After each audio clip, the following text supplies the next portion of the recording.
I was originally planning on titling my last book, It's Not What You Think It Is. And I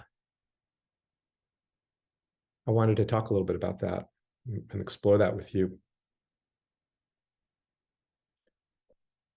It is really the thing to see from my standpoint, that reality is completely inconceivable.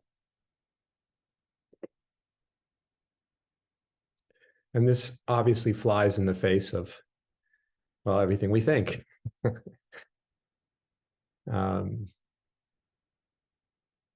We actually really do believe that we know what things are.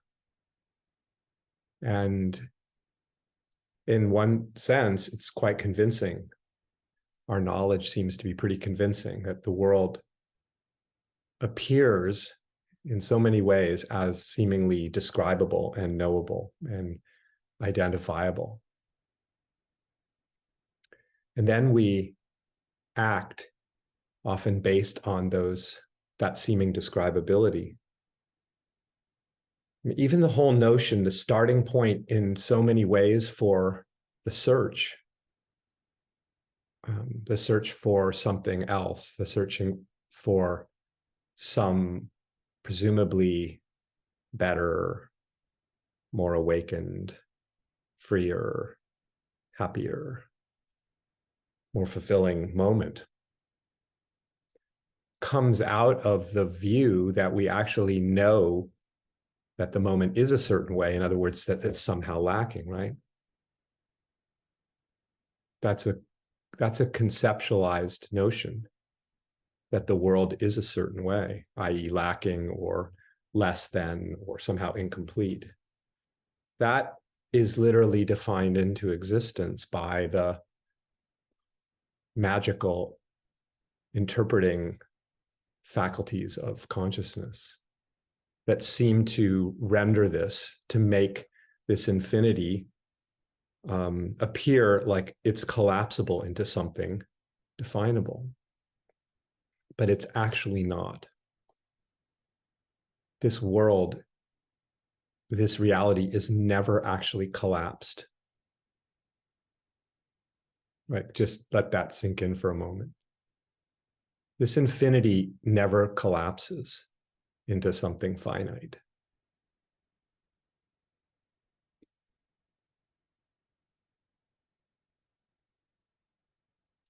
And therein lies the freedom to recognize that, to see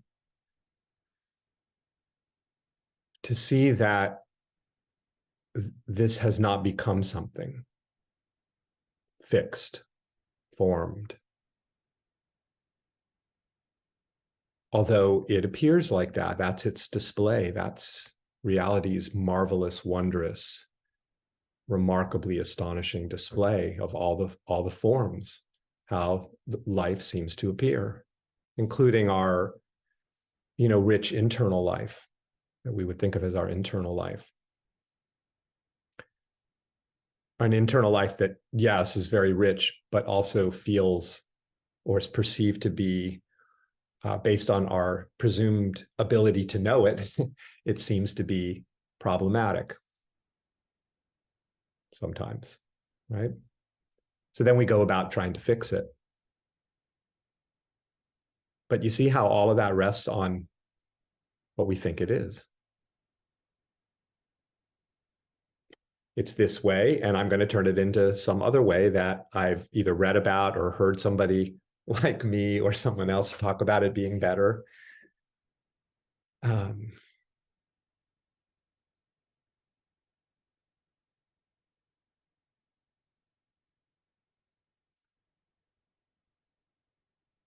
But this reality is fundamentally transcendental. The simplest way, I believe, to see that, there's two primary, I would say, reasons for that being the case and ways of coming to know that this is not knowable in the sense of defining it. as being something definable, identifiable. And I think the most straightforward way to see that, which I am often talking about, is to just feel your experience right now, what you think of as your experience, and notice how utterly ungraspable it is. That what we call the moment, what's here, what we talk about, the here and now, right? As if it's here. So feel what's here, what's showing up, and notice that any effort to grasp hold of it in any way, but let's say conceptually, to think what it is, which is necessary in order to know it, right? As something identifiable, like, oh, it's this. It's me sitting in a room talking to a bunch of wonderful people, like, or it's me having some experience of joy or excitement or inspiration or heartbreak or whatever, right?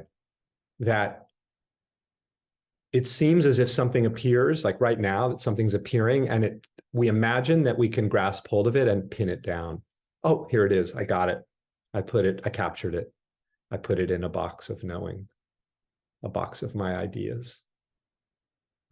See, and now I can talk about it and share that idea of what it is talk to myself about it, talk to other people about it. But in the very instant, and this is what I just invite you to feel, the very moment that you're feeling right now is literally gone before you can even try to grasp hold of it, before the mind can even begin to render it. It's, fill in the blank. It's already vanished.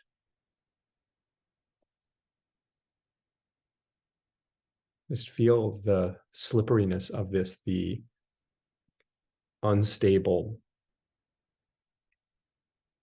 shape-shifting nature of this. You can't really even say it takes a shape and then that shape shifts. The shifting is that instantaneous.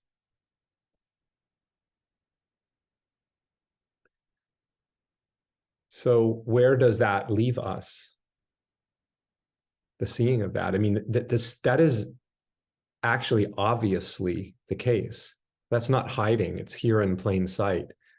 The ungraspable nature of this is not hiding from us. It's here. And the implications of that are so profound, because we really do imagine that we've been able to pull it off and define the world as being this, that, and the other way. And we actually haven't pulled that off, even though we think we have. It is absolutely, entirely free. Reality is free of any idea we have about it.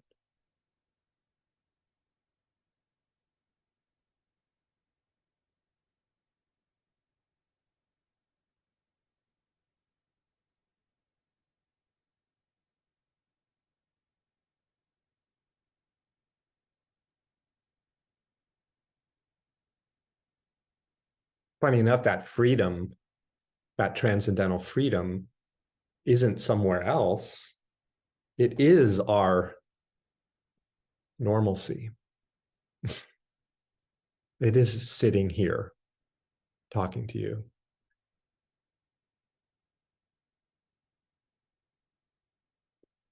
It's just that sitting here talking to you is not merely sitting here talking to you. It's something utterly unfathomable that looks like sitting here talking. But it's not. But I just say it's so much more than that. It doesn't negate that. It doesn't exclude sitting here talking to you, but it transcends that.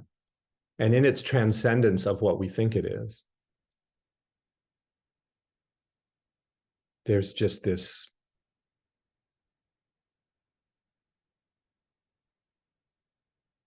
open-ended.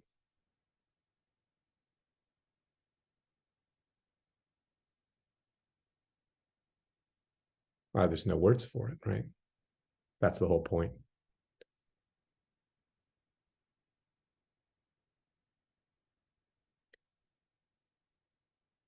But the flavor of that unknowability is one of freedom. Because we're literally never stuck in anything. We're never trapped by anything. We're never the victims of anything. There are no problems from this perspective. There aren't things to be problems. There aren't experiences to be problems.